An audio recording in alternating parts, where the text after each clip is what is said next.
Gopal Rai is addressing the media. Let's cut across live.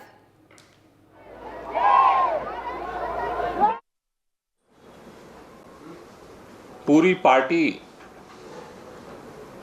देश भर में संविधान बचाओ तानाशाही हटाओ दिवस मनाएगी। अरविंद जी ने यह संदेश भेजा था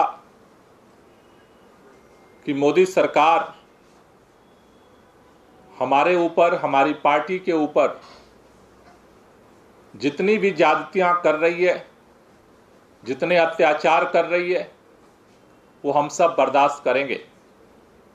लेकिन इस समय पूरा देश लोकसभा चुनाव के दौर से गुजर रहा है। ये बहुत ही क्रूशियल समय है, क्योंकि जिस तरह से मोदी सरकार इस देश के अंदर संविधान के मूल्यों पर हमला कर रही है, ऐसे में अगर संविधान को बचाना है तो आज पूरे देश के लोगों को एकजुट होना पड़ेगा, खड़ा होना पड़ेगा और ये संकल्प लेना पड़ेगा, ये शपथ लेना पड़ेगा कि हमें किसी भी कीमत पर संविधान के ऊपर हमला करने वाले लोगों को इस लोकसभा चुनाव से विदा करना पड़ेगा। उसके तहत पार्टी ने निर्णय लिया है कि कल 14 अप्रैल को देश भर में सभी राज्यों की राजधानियों में संविधान बचाओ तानाशाही हटाओ का शपथ समारोह आयोजित किया जाएगा। दिल्ली के अंदर ये शपथ समारोह पार्टी के राष्ट्रीय मुख्यालय राव एवेन्यू में आयोजित होगा, जहां पर पार्टी के सभी पदाधिकारी, वरिष्ठ नेता, सभी मंत्री, विधायक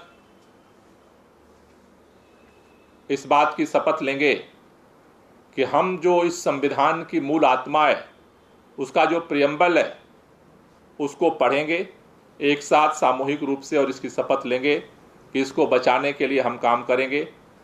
इसी तरह से देश भर में सभी राज्यों की राजधानियों में 24 राज्यों में ये शपथ समारोह का कार्यक्रम संविधान बचाओ तानाशाही हटाओ दिवस के रूप में ये शपथ समारोह का कार्यक्रम आयोजित किया जाएगा। जब से संविधान और लोकतंत्र पर हमले के खिलाफ, इस तानाशाही के खिलाफ रामलीला मैदान में इंडिया गठबंधन ने संयुक्त रूप से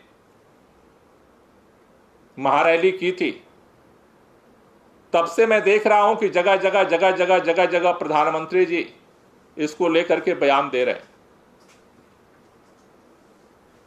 कल भी माननीय प्रधानमंत्री जी ने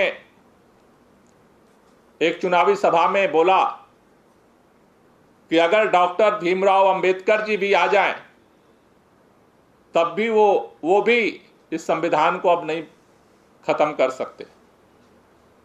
अरे डॉक्टर साहब, भीमराव अंबेडकर ने तो संविधान बनाया, वो खत्म करने की बात क्यों सोचेंगे? वो क्यों बदलेंगे संविधान, क्यों खत्म करेंगे संविधान? वो तो इस संविधान के निर्माता हैं। खत्म करने पर तो आप तुले हुए हैं। संविधान की जो मूल आत्मा है, उस आत्मा को आप खत्म कर रहे हैं। संविधान की जो मूल आत्मा है, संविधान की मूल आत्मा लोकतंत्र है।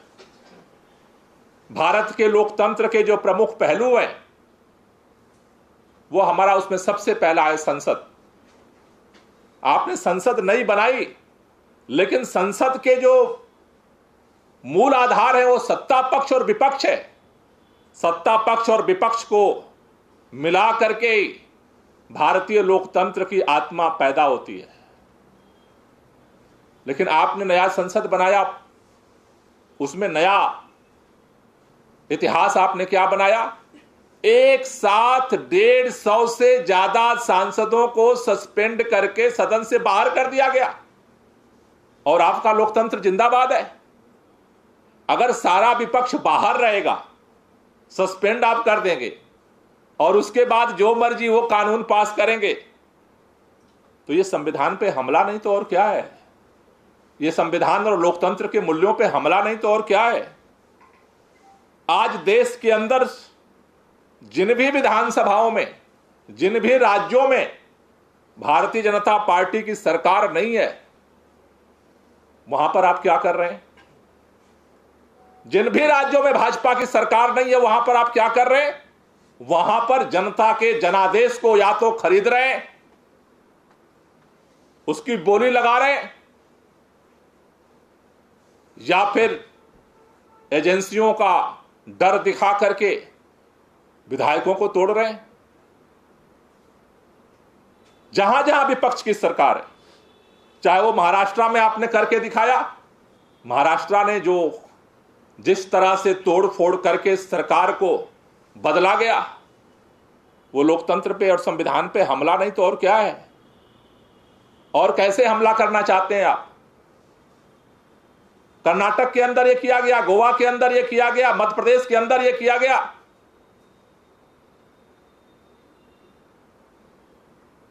अभी झारखंड के अंदर आपने मुख्यमंत्री को गिरफ्तार कर लिया और वहां पर आपने तोड़फोड़ करने की कोशिश करी। दिल्ली के अंदर आप लगातार कर रहे हैं, पंजाब के अंदर आप लगातार कर रहे हैं। अगर आप इस देश को विपक्ष विहीन बनाना चाहते हैं, इसका मतलब है कि इस देश में आप एक पार्टी की तानाशाही कायम करना चाहते हैं। यही लोकतंत्र पर हमला है, यही संविधान पर हमला है।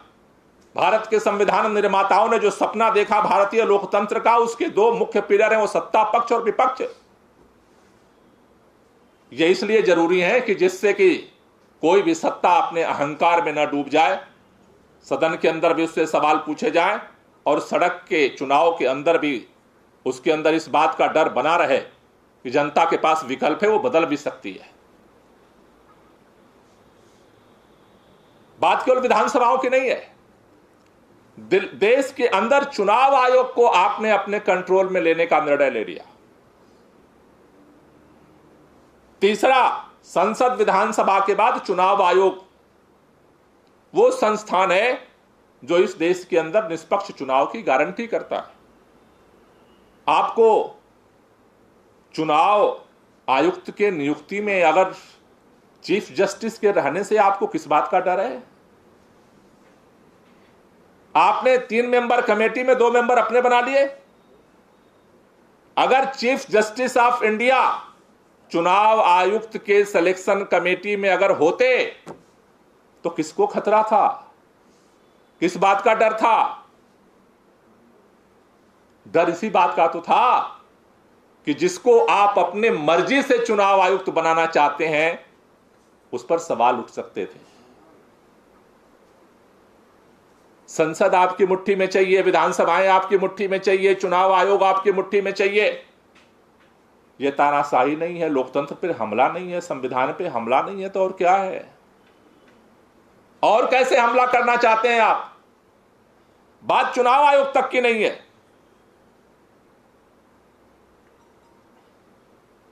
पूरे देश के अंदर जो भी केंद्रीय एजेंसियां हैं, उन एजेंसियों के लिए आज की तारीख में 2 कानून है, 2 नियम है, 2 परंपराएं हैं। आज आपकी ईडी, सीबीआई, आईटी, और दिल्ली में तो पुलिस भी। एजेंसी एक है, अगर वो संविधान के हिसाब से चलती, नियम के हिसाब से चलती, तो भारतीय जनता पार्टी में जो नेता है उनके लिए अलग व्यवहार, अलग कानून, अलग मर्यादा, और बाकी लोगों के लिए अलग कानून, अलग व्यवहार, अलग मर्यादा नहीं होता। और यह देश अच्छी तरह से देख रहा है। अजीत पवार जी जब तक आपकी पार्टी में नहीं आए थे, आपके साथ नहीं आए थे, तो आप फाइल लिए घूम रहे थे, आपकी एजेंसी फाइल लिए घूम रही थी अजीत पवार की। सबसे बड़ा महाभ्रष्ट महाराष्ट्र में कोई था तो अजीत पवार था। और आपके साथ आ गए तो एजेंसी से फाइल गायब हो गई, छगन भुजबल जी की फाइल गायब हो गई, अशोक चौहान जी की फाइल गायब हो गई, जांच बंद हो गई। यहां तक तो छोड़िए, जिस फर्जी शराब घोटाले की रोजाना सुबह उठते ही दुहाई आप देते हैं और रात के सोते सोते भी आपके प्रवक्ता दुहाई देते हैं, उस फर्जी शराब घोटाले के अंदर शरद रेड्डी को आपने आरोपी बनाया और 60 करोड़ रुपया ले लिया तो आरोप मुक्त हो गया, ईडी का मुंह बंद हो गया, ईडी ने जमानत का विरोध करना बंद कर दिया। राघव मुंगटा उसी आरोप में गिरफ्तार हुए, उनके पिता को आपने टिकट दे दिया एनडीए में, आप चुनाव प्रचार कर रहे हो। हर एजेंसी का आप जिस तरह से दो मापदंड खड़ा कर रहे हो, यानी एजेंसी को भी आप अपने मुट्ठी में रखना चाहते हो, वो आपके बगैर सांस भी नहीं ले सकती है। ये लोकतंत्र पे हमला नहीं है, संविधान पे हमला नहीं है, तो और क्या है? और क्या करना चाहते हो ईडी, सीबीआई और आईटी का? बात इतनी भी नहीं है। दिल्ली के अंदर पुलिस आपके अंडर है, पूरा देश सरेआम देख रहा है। वही दिल्ली पुलिस धारा 144 दिल्ली में लागू करने का जो ऐलान करती है, भारतीय जनता पार्टी का जब प्रोटेस्ट होता है सबको एक जगह इकट्ठा करने देती है। वो आईटीओ पे भी इकट्ठा हो सकते हैं, वो कनॉट प्लेस पे भी इकट्ठा हो सकते हैं, लेकिन अगर आम आदमी पार्टी प्रोटेस्ट करने आती है तो दो आदमी इकट्ठा नहीं हो सकते। धारा 144 लागू हो गई है। धारा 144 का नियम है कि 4 लोग इकट्ठा हो सकते हैं। 2 आदमी देखते ही आप टांग करके बस में डाल देते हो। तृणमूल कांग्रेस के लोग चुनाव आयोग के दफ्तर के सामने धरना देने गए, उनको उठा करके आपने गिरफ्तार कर लिया। बीजेपी का अगर कोई कार्यकर्ता है, पदाधिकारी है, तो पूरे दिल्ली के अंदर कहीं भी नंगा नाच कर सकता है। पुलिस बोलने को तैयार नहीं है। पुलिस भी आपकी मुट्ठी में, कुछ भी पूछो कहते हैं ऊपर से आदेश है, हम क्या कर सकते हैं? ये संविधान और लोकतंत्र पे हमला नहीं है तो और क्या है? पूरे मीडिया को आपने जिस तरह से दबोचा हुआ है, एक खबर भी सरकार के इधर उधर चली गई तो फोन चला जाता है, चैनल चलाना है या नहीं चलाना है। एक एंकर की अगर गलती से जबान भी फिसल गई तो आप प्रतिबंधित कर देते हो कि नौकरी से बाहर करो। नहीं तो सोच लेना, ये लोकतंत्र पे हमला नहीं है, संविधान पे हमला नहीं है तो और क्या है? पूरा देश इससे चिंतित है, क्योंकि भारत का संविधान, भारत का लोकतंत्र भीख में नहीं मिला है हमें। भारत का संविधान और भारत के लोकतंत्र की रक्षा के लिए आजादी की लड़ाई में लाखों लोगों ने अपनी कुर्बानी दी है, और इसलिए पूरे देश के मन में शंका है, लोगों के मन में डर है। आपके लिए चुने हुए मुख्यमंत्री की कोई कीमत नहीं है। आप भाषण देते हो, मुझे भ्रष्टाचार के खिलाफ लड़ाई लड़ रहा हूं और लड़ता रहूंगा। All right, there, of course, viewers, you've just heard Gopal Rai speaking to the media. My colleague Shubh Rana with us on the broadcast. Shubh, Gopal Rai has taken several pointed digs at the centre. This has come merely 2 hours after Sanjay Singh had also hit out at the centre. Gopal Rai has specifically stated on what the Aam Aadmi Party will be doing tomorrow.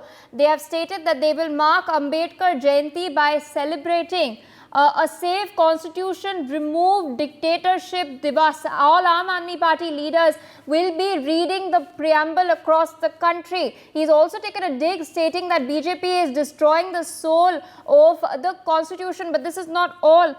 He's also spoken about the allies of the Bharatiya Janata Party, particularly the Ajit Pawar led NC Action. NCP faction. What else has he in fact hit out at as far as the war between the Aam Aadmi Party and the centre is concerned? Definitely, but yes, definitely, Gopal Rai have taken a dig at the Bharatiya Janata Party, and not only Gopal Rai. In the morning, Sanjay Singh was also saying in one voice that the Bharatiya Janata Party is running towards dictatorship, and they are trying to spoil the Aam Aadmi Party. They are trying its best to devast the Aam Aadmi Party, and tomorrow when there will be the birth anniversary of Dr. B.R. Ambedkar, the party will read the preamble, and not only the preamble, they will aware the citizens of the country that how a sitting chief minister is being held behind the bars by the central government, which is ruling by the BJP, and not only reading the preamble, but also in the 26 states, in the capital of 26 states, the preamble would be read by the Aam Aadmi Party Karyakartas. And he have also said that whenever it comes to any protest, when BJP does any protest, they are given permission, and no police action have been taken. But whenever it's Aam Aadmi Party, even if 4 people assemble, then can Delhi police take so big action? Why this is injustice? These are the questions which Gopal Rai have chased, and he have also targeted the Bharatiya Janata Party that it is doing the dictatorship, and not only dictatorship. He have also questioned that what type of power lens the Bharatiya Janata Party wears, because these glasses don't see whatever it is done by the Sharad Pawar, or whatever it is done by the Ajit Pawar. Whenever Ajit Pawar commits any sort of corruption, then the Bharatiya Janata Party says that he is the Mahabhrashta Neta. But when Ajit Pawar joins the Bharatiya Janata Party, then Bharatiya Janata Party stops saying any bad things about Ajit Pawar. So he have also questioned that what sort of... All right, Shubh, with that, I would like to thank you for joining us on the broadcast, sharing all those details. We will continue to keep an eye out on all of these developments. For more such videos, subscribe to the NewsX YouTube channel, hit the bell icon.